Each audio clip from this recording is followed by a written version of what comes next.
Undisciplined करते हैं। Next PDF आप लोग खरीद लीजिएगा।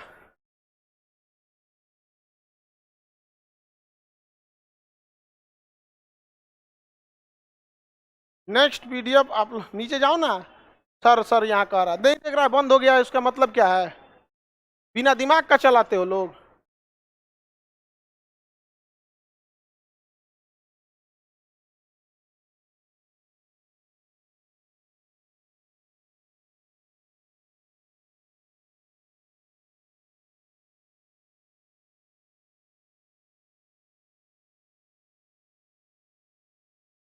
ठीक है, किसी सब्जेक्ट का, क्योंकि अनडिसिप्लिन आप बहुत ज्यादा कर देते हैं, जरूरत से ज्यादा। आपकी सुविधा के लिए आपको पीडीएफ दे दिया जाता है, तो तेज बोलो ना। हाँ, क्या बोल रहा है ये? कितना दिन हुआ तुमको क्लास लिए? 1 सप्ताह ना? तो किसी दूसरे से पूछ लेना है। क्लास में पढ़ रहे हो, होम ट्यूशन नहीं। बैठो। आपका पर्सनल सवाल बताने के लिए हम थोड़ी हैं यहाँ। ये क्लास किस चीज का है? बायोलॉजी का। बायोलॉजी में चल रहा है सेल चैप्टर, और आज पढ़ाएंगे न्यूक्लियस, डीएनए और आरएनए। आपको जितना सवाल पूछना है डीएनए आरएनए से पूछिए, ठीक है? आपके मन में कुछ आएगा जहां तहां से, तो वहां वो वाला बात नहीं ना होता है। एएलपी का जो चीज है, एएलपी के बैच में पूछिएगा। अब वो खड़ा होकर पूछ रहे हैं, सर लोको पायलट के बारे में कुछ बताइए,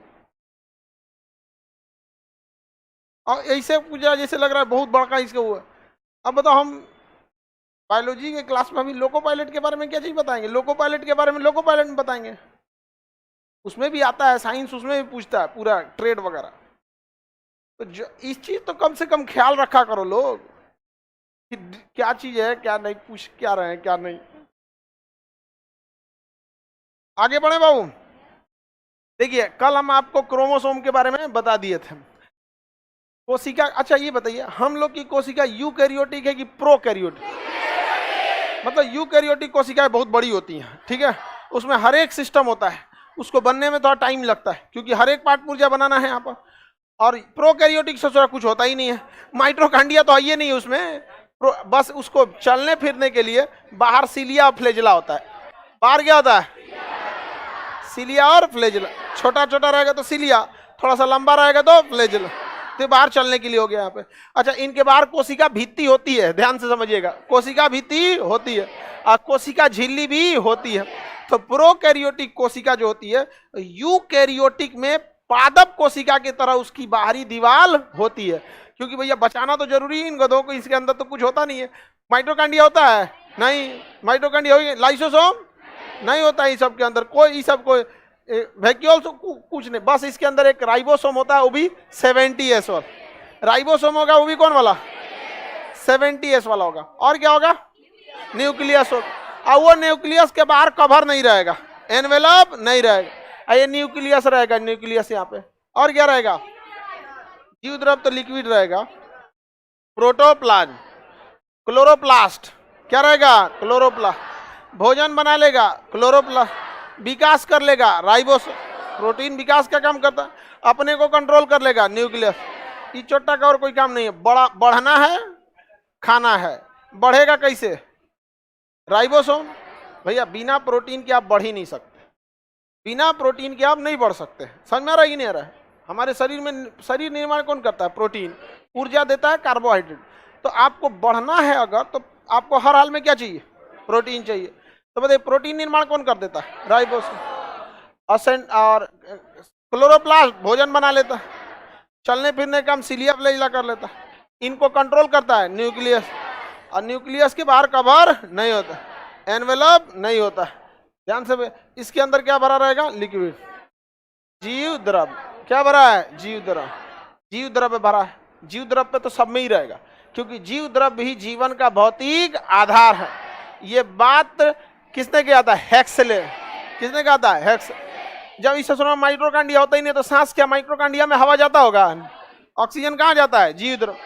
इसीलिए ससुरे ये प्रोकैरियोटिक बड़ी जल्दी रिप्रोडक्शन करता है, फटाक फटाक क्या कर लेंगे रिप्रोडक्शन। हम लोग की कोशिकाओं में हालत खराब हो जाएगा ससुरा।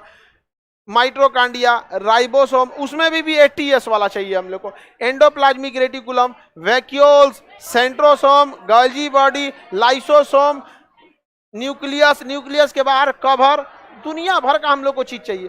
तो प्रोकैरियोटिक समझ में आ गया कि नहीं आ गया? आप लोग भी प्रोकैरियोटिक में नहीं आते हैं, आप लोग भी किस में आते हैं? यूकैरियोटिक। तो ऐसा मतलब ऐसे भले लोग बोल देते हैं लेकिन ऐसा नहीं है। आप लोग भी किस कैटेगरी में आएंगे?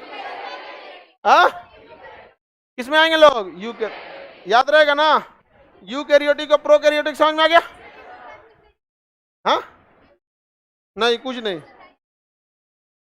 नहीं ये वो यूकैरियोटिक का सिस्टम है। प्रोकैरियोटिक अलगे दुनिया में घूम रहा है, सभी घूमता रहेगा वैसे ही बाहर। ठीक है, आगे बढ़े। बस इसमें कितने चीज याद रखना है? भोजन बनाएगा, बाबू देखो, भोजन बनाएगा, निर्माण करेगा, निर्माण कैसे करेगा? राइबोसोम, कंट्रोल करेगा न्यूक्लियस। तो जो मेन चीजें हैं वो हो गया, जो मेन चीज था वो क्या हो गया? हो गया। तो यूकैरियोटिक प्रोकैरियोटिक तो समझ में आ ही गया होगा आप लोग को। तो कोशिका कितने टाइप की है? दो, बताइए। हम लोग आते हैं यूकैरियोटिक और प्रोकैरियोटिक। हम लोग किसमें आता है? यूकैरियोटिक को थोड़ा सा चेंजिंग होता है एनिमल और प्लांट में। एनिमल और प्लांट थोड़ा सा का चेंजिंग है, थोड़ा सा। बस इसमें दो को एक्स्ट्रा चीज याद रखिएगा। अंदर में रहेगा प्लास्टिड, अंदर में रहेगा प्लास्टिड, अब बाहर में रहेगा सेल वाल, बाहर में रहेगा सेल वाल, अंदर में रहेगा प्लास्टिक। यही मेन अंतर है। बाकी कहने के लिए तो 75 टाइप का अंतर मिलेगा, लेकिन जिससे सवाल पूछे जा सकते हैं बस वही है कि एनिमल सेल के अलावे एक्स्ट्रा इसमें क्या होगा? प्लास्टिड होगा, सेल वाल होगा। हाँ, अगर बाकी छोटे बच्चों के लिए इनका आकार चौकोर, इनका आकार, आपको लग रहा है ग्रेजुएशन में आके आपको यूपीएससी बीपीएससी में पूछेगा पादप कोशिका चौकोर की गोल पूछेगा, साइज में ये थोड़े बड़े ये थोड़े छोटे पूछेगा। अरे ये सब बच्चों का चीज हो जाता है।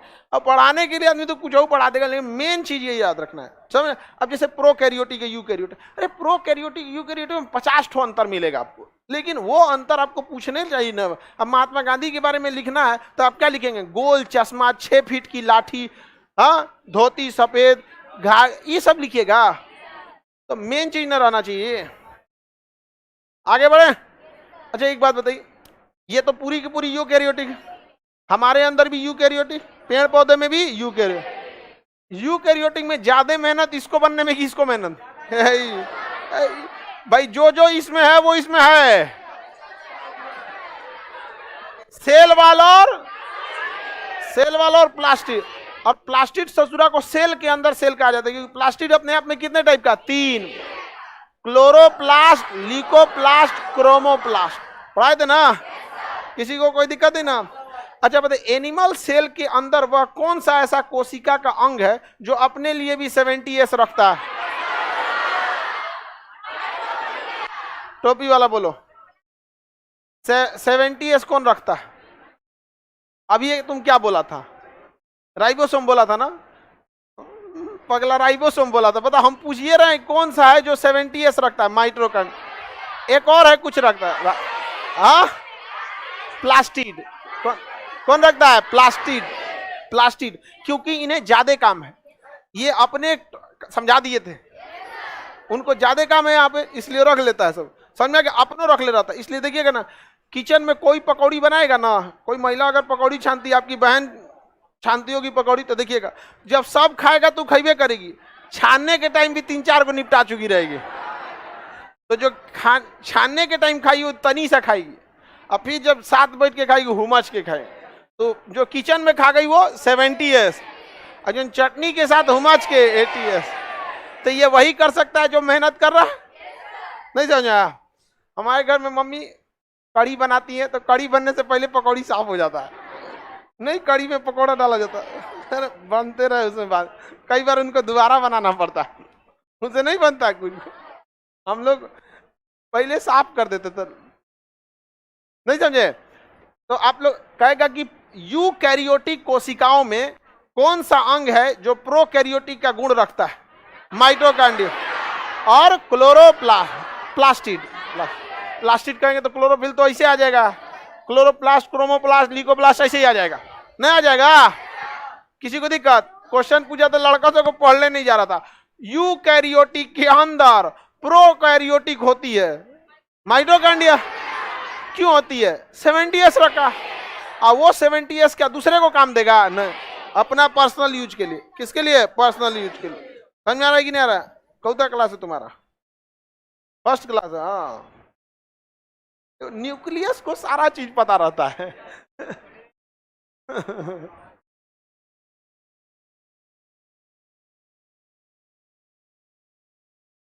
आगे बढ़े। माइटोकॉन्ड्रिया जो होता है ये लाइसोसोम दुनिया भर का, यहाँ सेंट्रोसोम, वैक्यूल्स, गोल्जी बॉडी। यार बताइए इसमें सबसे महत्वपूर्ण कौन है? न्यूक्लियस की खोज रॉबर्ट ब्राउन। न्यूक्लियस के अंदर कुछ कुछ होता है, इसके अंदर कुछ ना कुछ होता है, तो रॉबर्ट ब्राउन इसके आगे नहीं खोज पाए। इससे बाहर निकाला क्रोमोसोम को, वाल्डेयर। क्रोमोसोम को बाहर निकाला, वाल्डेयर। हाँ, वाल्डेयर। गुणसूत्र को निकाला, वाल्डेयर। गुणसूत्र के अंदर पाया जाता है डीएनए, गुणसूत्र के अंदर डीएनए, गुणसूत्र के अंदर डीएनए, डीएनए पाया जाता है। और डीएनए के अंदर जीन, और जीन के अंदर न्यूक्लियोटाइड, जीन के अंदर न्यूक्लियोटाइड, जीन के अंदर जीन की खोज Johannsen, gene Johannsen. DNA Watson सबसे पहले देखे थे, कार्लसबर्ग।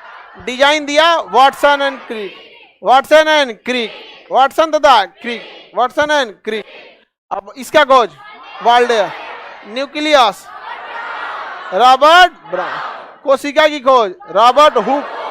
जीवित कोशिका लीवेनहॉक, जीवित कोशिका mitochondria Altmann, mitochondria lysosome de Duve, lysosome. आगे बढ़े, बताइए कहा गया है? Golgi body Camillo Golgi, Camillo Golgi. Altmann, Altmann lysosome de Duve. हाँ, nucleus Robert Brown, nucleus, nucleus. तो बाकी इंपॉर्टेंट नहीं है, सबका नहीं पूछता है कौन किसका किया था। मेन या तो माइटोकॉन्ड्रिया का पूछता है, नहीं तो केंद्रक का पूछता है। डी डुबे पूछता है लाइसोसोम। बताइए केंद्र ये क्या है? क्रोमोसोम, गुणसूत्र। ये डीएनए, ये न्यूक्लियोटाइड। चलिए अब हम लोग देखते हैं लोग न्यूक्लियस। न्यूक्लियस के अंदर देखिए, कोशिका के अंदर बहुत सारे चीज थे।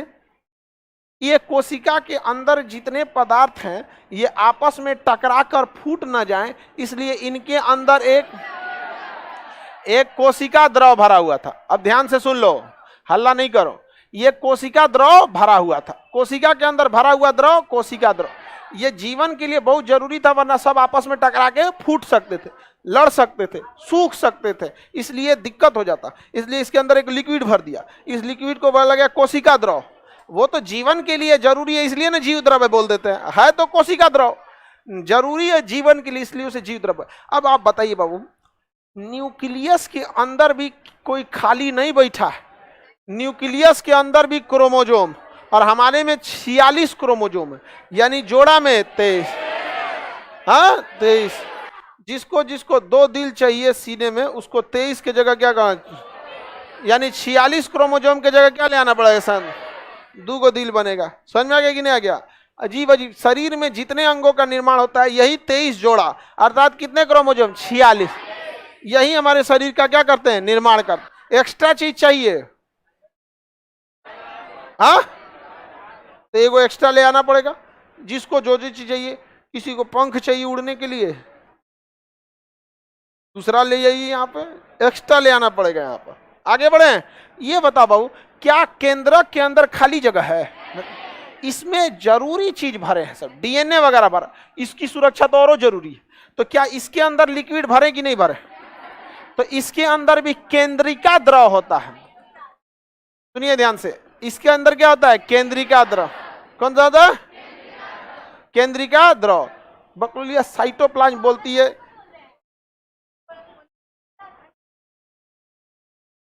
पिटाएगी कोई बहुत बढ़िया से।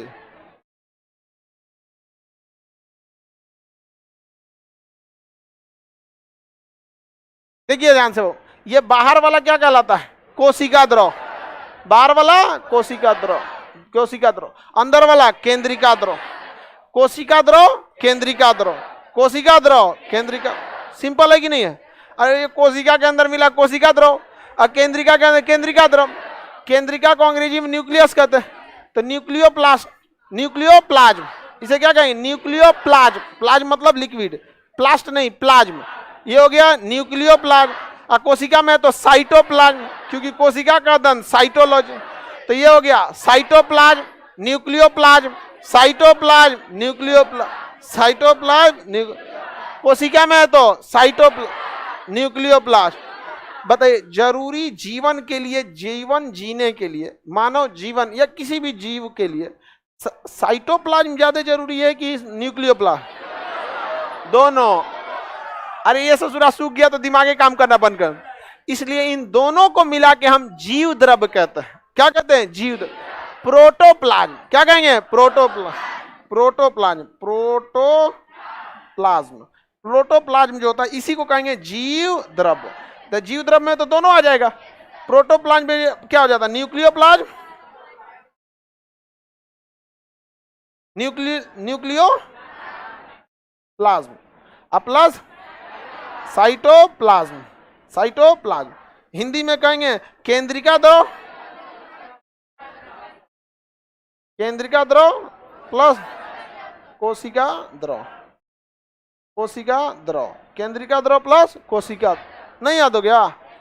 सिंपल है कि नहीं? केंद्रिका द्रव तो कोशिका द्रव। आगे बढ़े। ये दोनों में अंतर समझ में आ गया कि नहीं आ गया? दोनों जरूरी है, वरना मर जाएगा सूख के। जैसे कोशिका में 1% पानी की कमी होगी तो प्यास लगने लगे, 2% में छटपटाने लगेंगे, 3% में डिहाइड्रेशन, चल जाएंगे डायरिया डिहाइड्रेशन में, और उसके बाद 5 गए तो मरने की संभावना पे चल गए। अब जब भी चल जाएंगे बेस्ट बिफोर हो गए। अब न्यूक्लियस के अंदर अब हम लोग को पढ़ना है। किसके अंदर पढ़ना है? न्यूक्लियस, न्यूक्लियस के अंदर पढ़ना है। ध्यान से समझिए। ये हो गया न्यूक्लियस। क्या आ गया? न्यूक्लियस। न्यूक्लियस के अंदर जो एसिड होता है उसे कहते हैं न्यूक्लिक एसिड। न्यूक्लिक एसिड क्या कहेंगे? Nucleic acid. जो उसके अंदर लिक्विड होता है उसे क्या कहेंगे? Nucleic acid. केंद्रिका अम्ल क्या कहेंगे? केंद्रिका। न्यूक्लिक के, न्यूक्लियस के अंदर पाए जाने वाले अम्ल को क्या कहते हैं? Nucleic acid. न्यूक्लिक एसिड या न्यूक्लिक एसिड दो टाइप का होता है। न्यूक्लिक एसिड को हम लोग शॉर्टकट में न्यूक्लिक एसिड कह सकते हैं, Na लिख सकते हैं कि नहीं? Nucleic acid, nucleic acid. एक होता है ribose nucleic acid, ribose nucleic. एक होता है राइबोज में से 2 राइबोज, तो dioxy ribose nucleic acid, dioxy ribose nucleic. तो डीएनए और आरएनए, डीएनए और आरएनए, डीएनए और आरएनए याद रहेगा। तो डीएनए और आरएनए एक्चुअल में क्या है? एसिड है। डीएनए आरएनए एक्चुअल में क्या है? एसिड। डीएनए आरएनए क्या है? एसिड है। किसी को कोई दिक्कत? DNA RNA. न्यूक्लिक एसिड के कितने हिस्से? डीएनए तथा आरएनए। आरएनए सिंगल होता है, डीएनए डबल होता है। नंबर डाई मन है डबल। ये हो गया सिंगल, ये हो गया डबल। आगे बढ़े। सिंगल और डबल, आगे बढ़ जाते हैं।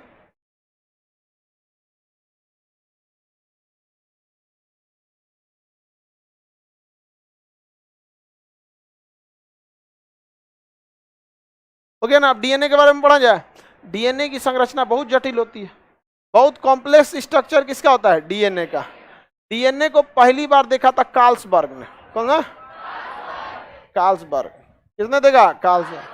हालांकि डिजाइन दिया था Watson and Crick, Watson and Crick. DNA को प्रयोगशाला में ले जाके चेंज किया था हरगोविंद खुराना, हरगोविंद खुराना। डीएनए का यानी जीन संश्लेषण प्रयोगशाला में हरगोविंद अरे डीएनए और जीन में कोई अंतर है? ओके, खींच दीजिएगा तो क्या हो जाता है? जीन। आज तो ये जीन है, जीन का ग्रुप बनाएंगे तब ना क्या होगा? डीएनए। ये तो है जीन, इसका ग्रुप बना देंगे क्या हो जाएगा? डीएनए। दोनों तो एक ही चीज है, हरि गोविंद खुराना। डीएनए के बारे में पढ़ा जाए। देखिए डीएनए कई एक चेन रिएक्शन की तरह होता है। डीएनए कैसा होता है? चेन की तरह होता है, जिसे हम लोग न्यूक्लियोटाइड कहते हैं। क्या कहते हैं? इसे हम पॉलीन्यूक्लियोटाइड भी कहते हैं। क्या कहेंगे? पॉलीन्यूक्लियोटाइड। क्या कहेंगे? पॉलीन्यूक्लियोटाइड। डीएनए को हम लोग पॉली क्यों कहते हैं? हाँ, बहुत सारा होता है। जब भी कोई चीज को कई सारा को मिला दिया जाता है एक में, तो क्या हो जाएगा? पॉली बोला। तो इसे न्यूक्लियोटाइड कहिए या पॉलीन्यूक्लियोटाइड। पॉली क्यों बोलते हैं? हाँ, जैसे एथीन को बहुत सारा मिला देंगे, पॉलीथीन। सीबीएसई वाला खाली उसको पॉली बोलता है। सीबीएसई वाला क्या बोलता है? पॉली। पॉली बोलता है। हाँ, चिमकीली बोलते थे हम लोग तो। आप लोग नहीं बोले हैं? उसको पॉली बोल रहा है। कौन चीज करना ऐठ के बोलता है और उसके बाद तीन सब बोल दो सीधा, हमको बोल रहे हैं। देखो पड़ोसी वाला, ये सब का एक अलग दुनिया है पड़ोसी वालों का। आगे बढ़े। ऐसे काहे बोल रहा है? पड़ोस में सियार था का? चलो ध्यान दे। डीएनए की जो संरचना होती है वो कैसे होती है? डीएनए बना होता है पॉलीन्यूक्लियोटाइड। पॉलीन्यूक्लियोटाइड किसका बना होता है? पॉलीन्यूक्लियोटाइड। याद रहेगा? पॉलीन्यूक्लियोटाइड याद रहेगा। पॉलीन्यूक्लियोटाइड को जब दो भाग में आगे खोलते हैं तो इसकी दो संरचनाएं मिलती हैं। जब डीएनए, इसमें फास्फोरस मिलेगा। क्या होगा? क्या मिलेगा? फास्फोरस। और क्या मिलेगा? न्यूक्लियोसाइड।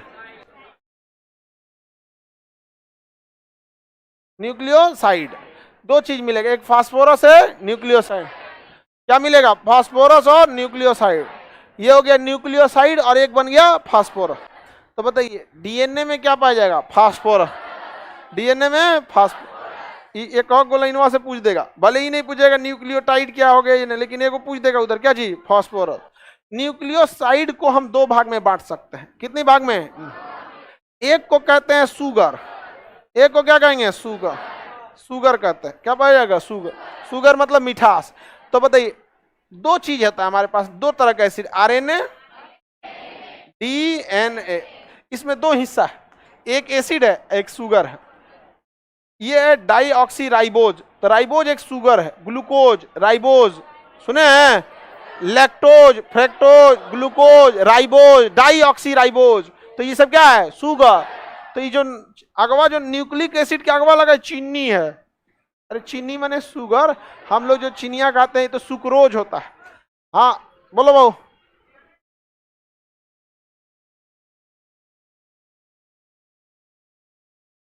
देखिए भाऊ, डीएनए को सबसे पहला देखा गया कार्लसबर्ग द्वारा। आप कार्लसबर्ग लगाएंगे। और अगर कहेगा कि डीएनए का मॉडल किसने प्रस्तुत किया? वाल्डे, वाटसन एंड क्रिक। पूछिए और कुछ। मटेरियल में गलत दे दिया है, देख लेते हैं मटेरियल में। अगर मटेरियल में कभी कभी हो जाता है, मटेरियल में होगा, हम आपको मानते हैं। मटेरियल में कभी कभी टाइप हो जाता है इधर का उधर, तो कमो बेश सब सब्जेक्ट में थोड़ा बहुत हो जाता है। ठीक है, समझो बाबू पहले इसको। अभी मटेरियल में मत जाओ, इधर देखो बाबू, अभी इसको कॉन्सेप्ट समझ जाओ। ठीक है, बाकी जो ये सब माइनर मिस्टेक है सब इसको हम लोग आराम से निपटा देंगे सही करके। वरना कॉन्सेप्टवा के बीच में कहाँ मिसप्रिंट है, कहाँ क्या है, तो सोचा इसमें से निकल जाएगा। बताओ डी मतलब क्या है? शुगर। डी मतलब शुगर। बताइए डीएनए में कैसा शुगर? डाईऑक्सीराइबोज। बस राइबोज, ओज मतलब शुगर है वहां पे। और आरएनए में राइबोज।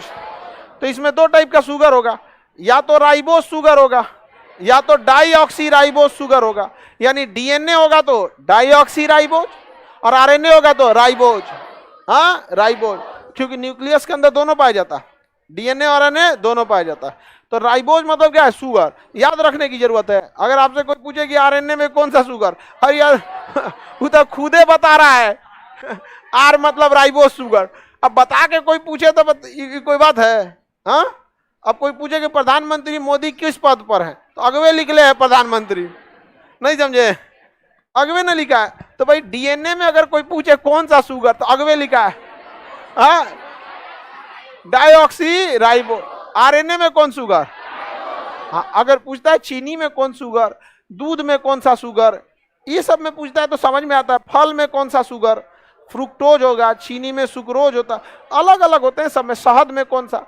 अभी जो डीएनए में देखे डीएनए में पूछेगा, तो यहाँ बस इतना शॉर्टकट में लिख दिए राइबोज होगा या डाइऑक्सी।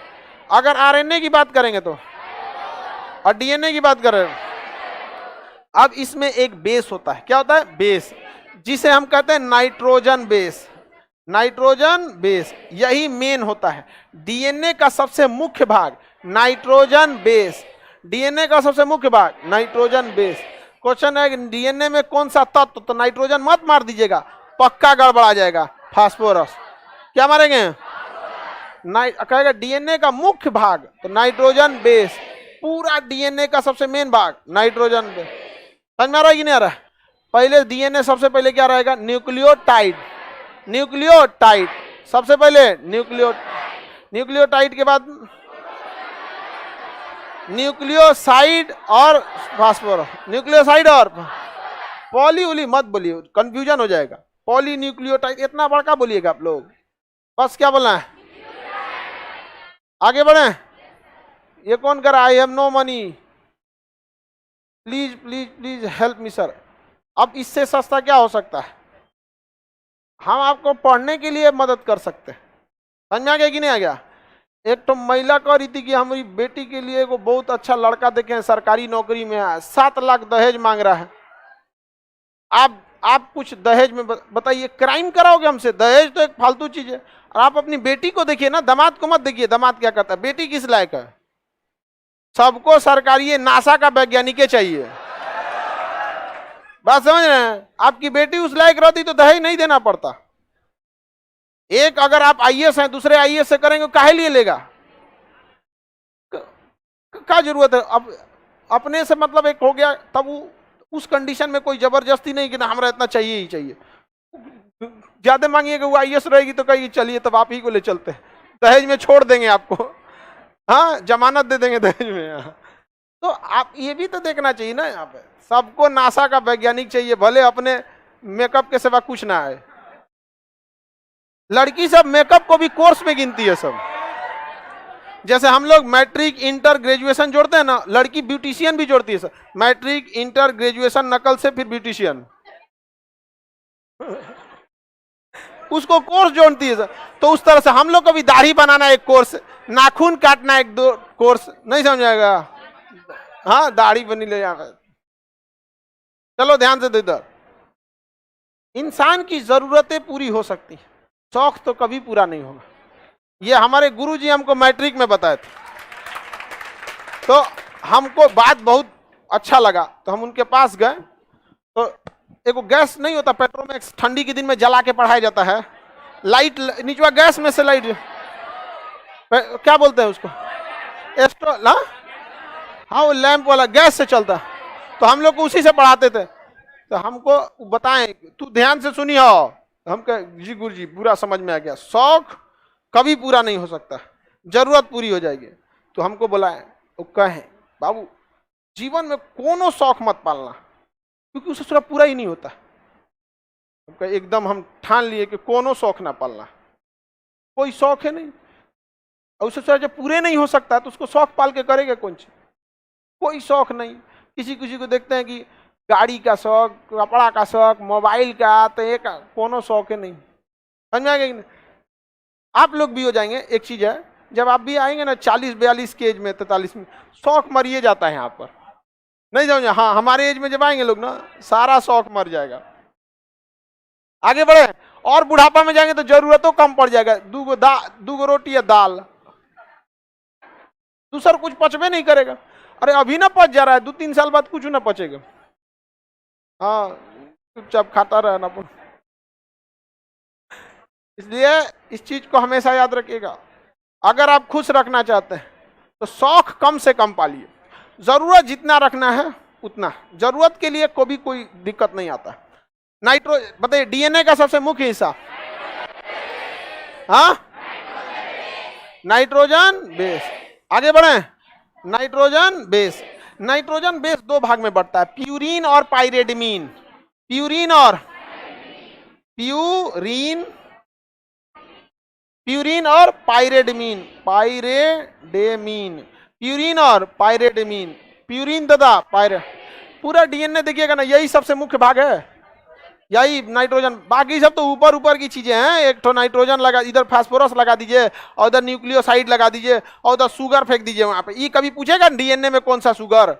हाँ, और उसके बाद पूछा हुआ है डीएनए में कौन सा शुगर। और हद तब हो गया जब लड़का छोड़ के चला आया।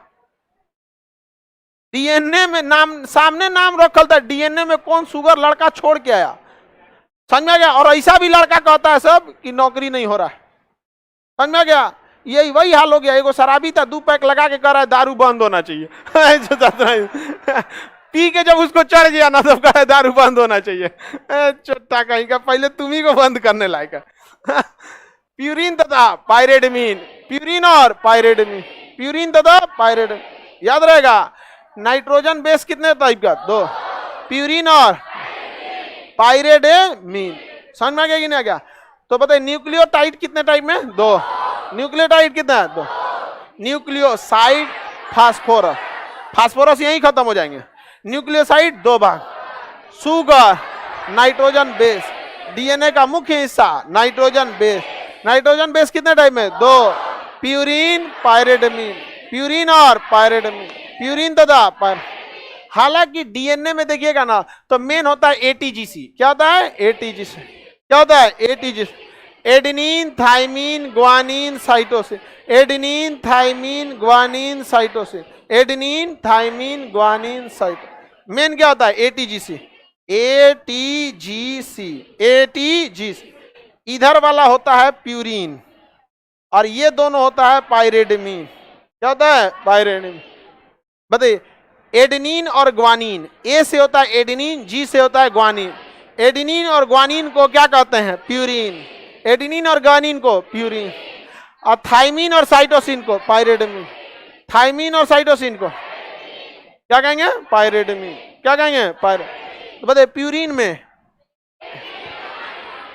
एडेनिन और ग्वान, एडेनिन और ग्वान, और पाइरेडमीन में,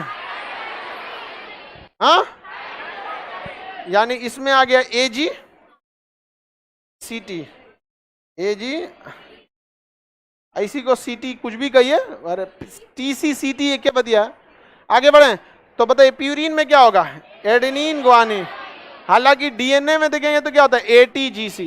ये याद रखना आपको, एटीजीसी। ये क्या चीज है? प्यूरिन, और ये पाइरेडमीन। एटीजीसी, ये है प्यूरिन। प्यूरिन होता है एजी। क्या होता है? एजी।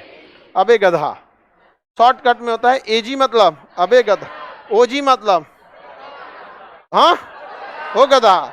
सुनो जी, सुनबे गधा। ये आपका शादी ब्याह होगा ना, तो पत्नी यही बोलेगी, ओ जी, समझ जाइएगा क्या करिए, हो गधा, ए जी, अबे गधा, सुनो जी, सुनबे गधा। आगे बढ़े, चलिएगा बबनी। चलिए अब ध्यान से देखें, एटीजीसी याद हो गया? Adenine, thymine, guanine, cytosine. आगे बढ़े,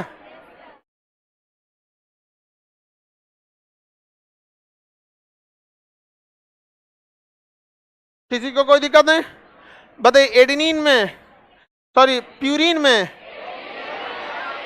एडेनिन और पाइरेडमीन में साइटोसिन और थाइमिन, साइटोसिन और, याद रहेगा ना? पूरा डीएनए दिख गया, कुछ दिक्कत नहीं ना?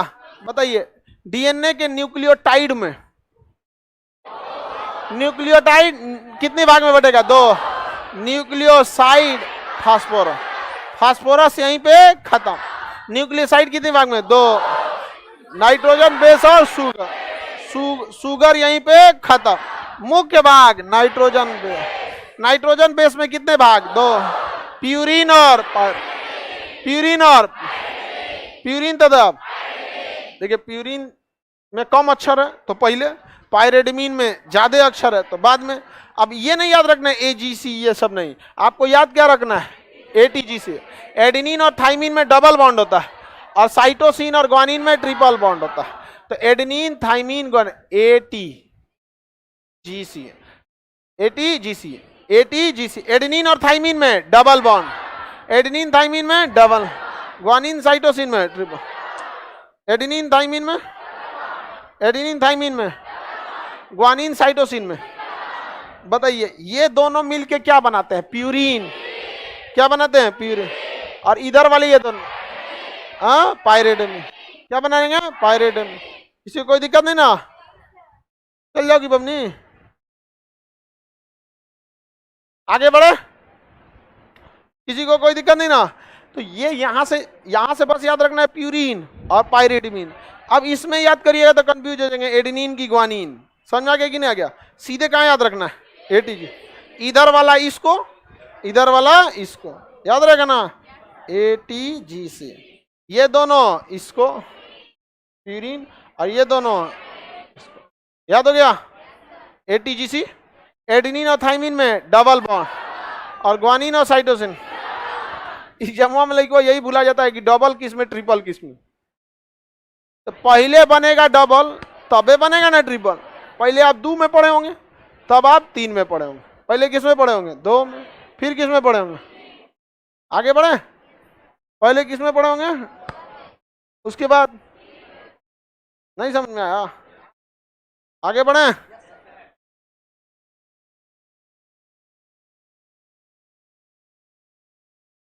एडेनिन ग्वानिन में कोई बॉन्ड नहीं होता। एकरा में कहां से बना देंगे कोई बॉन्ड? ये प्यूरिन हो जाता है, थाइमिन। ये समझ में आ गया कि नहीं आ गया? अब बात समझिए मेरी और ध्यान से बस। RNA जो होता है ना, RNA वो कोई स्पेशल चीज नहीं होता।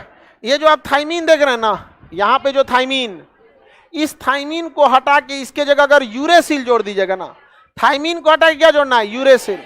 तो DNA से बदल के क्या हो जाता है? RNA। DNA से बदल के क्या हो जाता है? RNA। तो DNA से RNA बनाना है तो थाइमिन हटा के यूरेसिल। RNA में क्या पाया जाएगा? थाइमिन की यूरेसिल। और DNA में नहीं समझा? सिंपल है कि नहीं? अब जैसे खिचड़ी है, उसमें 2 आलू फेंक देंगे तो वेज बिरयानी हो जाएगा। हो गया कि नहीं होगा? तारी समझता है? अब पता नहीं CBSE वाला उसको वेज बिरयानी बोलता है। सब पेट दुखाता है ना उनसे होगा तो कहता है फूड पॉइजनिंग हो गया है। हमको समझ में नहीं आया, एक बोला तो फूड पॉइजनिंग। हम कहे कि कहना क्या चाह रहा था? कह रहा दर्द कर रहा है पेट। पता पॉइजन को भी मजाक बना दिया सब। कितना खतरनाक सुनने में लग रहा है, फूड पॉइजनिंग। लग रहा है जहर पी लिया है, बाद में पता चला पेट गड़ रहा है होकर। नारा उखड़ा होगा, उसको कह रहा है फूड पॉइजनिंग। पॉइजन का भी वैल्यू खत्म कर दिया, तो फिर आदमी डरेगा किससे? नॉर्मल चीज को फूड पॉइजनिंग। हमको लगा कि यार इमरजेंसी है, बाद में समझ में आया नारा उखड़ा लेकर। वो तो बैठा देगा तो गांव में 2 मिनट में, नहीं बैठा देगा। आगे समझिए, हम भी इसी में कंफ्यूजन थे सर। हाँ हम भी डर गए थे, बोला फूड पॉइजनिंग, हमको लगा कुछ जहरीला चीज खा गया है, फूड पॉइजनिंग। अब पता चला कोई चीज, अब कोई भी चीज आप ज्यादा खा लीजिएगा तो पेट पचा नहीं पाएगा। अब 1 कटोरा घी पी जाइएगा तो क्या पचेगा? उसी को बोलता है सब फूड पॉइजनिंग हो गया। समझ में गया? मतलब अधीर जी ऐसा हुमच के खा गया।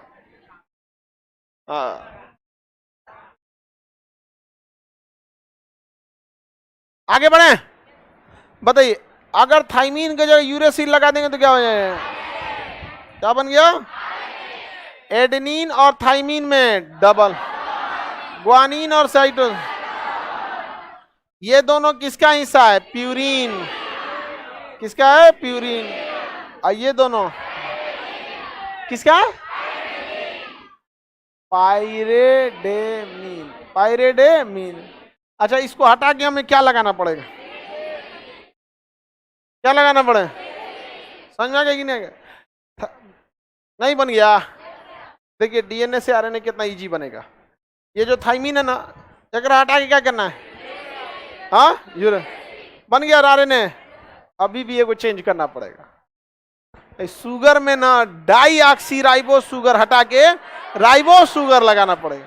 तो ये इसमें दिमाग नहीं लगाना है। दिमाग किस में लगाना है? इसमें लगाना है।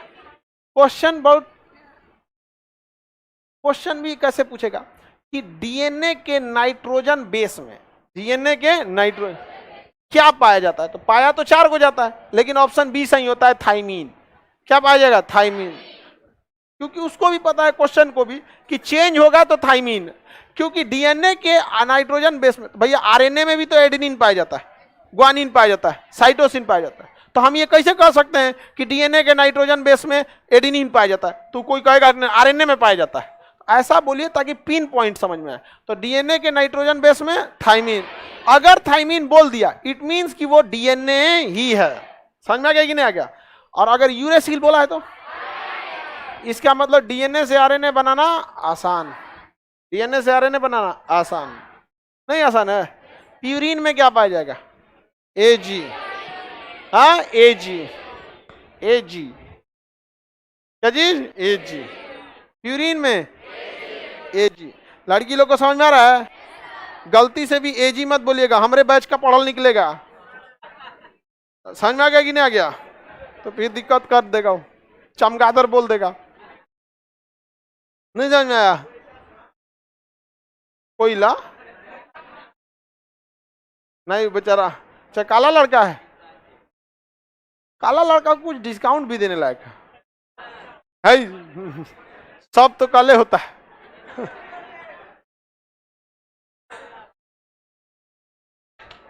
आगे बढ़ जाए। डीएनए आरएनए समझ में आ गया? शुगर वगैरह सब समझ में आ गया? बताइए न्यूक्लियोटाइड में क्या चीज? न्यूक्लियोसाइड। बांटिए।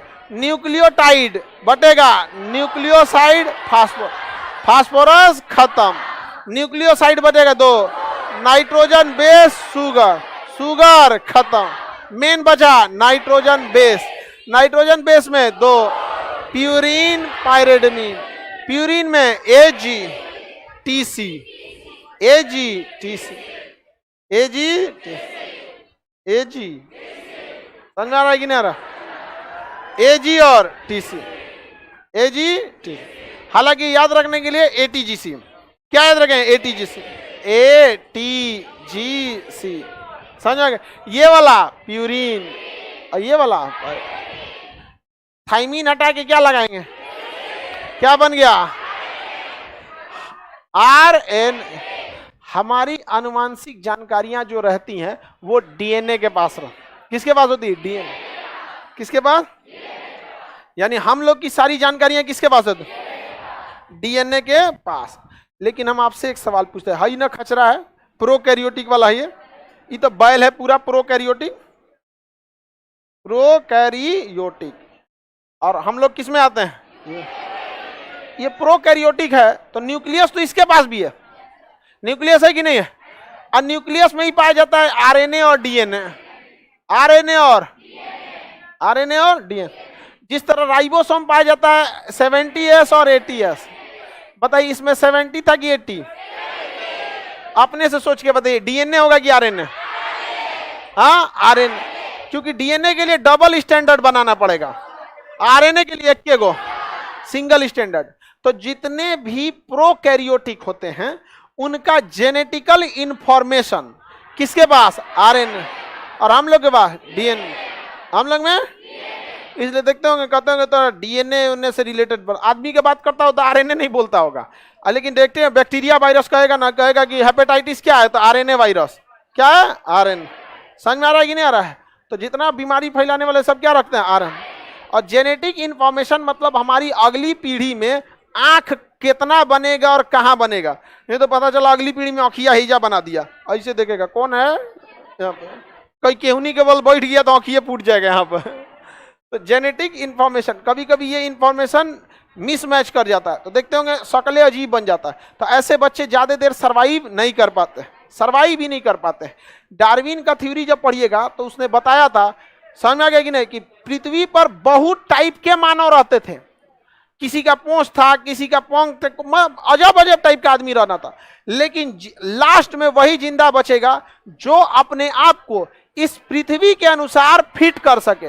तो हम लोग सर्वाइवल ऑफ द फिटेस्ट हैं, हम इस पृथ्वी के हिसाब से फिट हैं।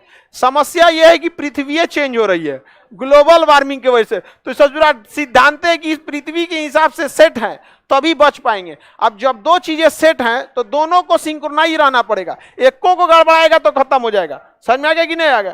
तो हम लोग तो ठीक है, सर्वाइवल ऑफ द फिटेस्ट है, पृथ्वी चेंज हो रही है ग्लोबल वार्मिंग की वजह से, तो जाएगा सब। तब तक हम लोग निपट चुके रहेंगे। आगे का क्लास कल समझेंगे, ठीक है।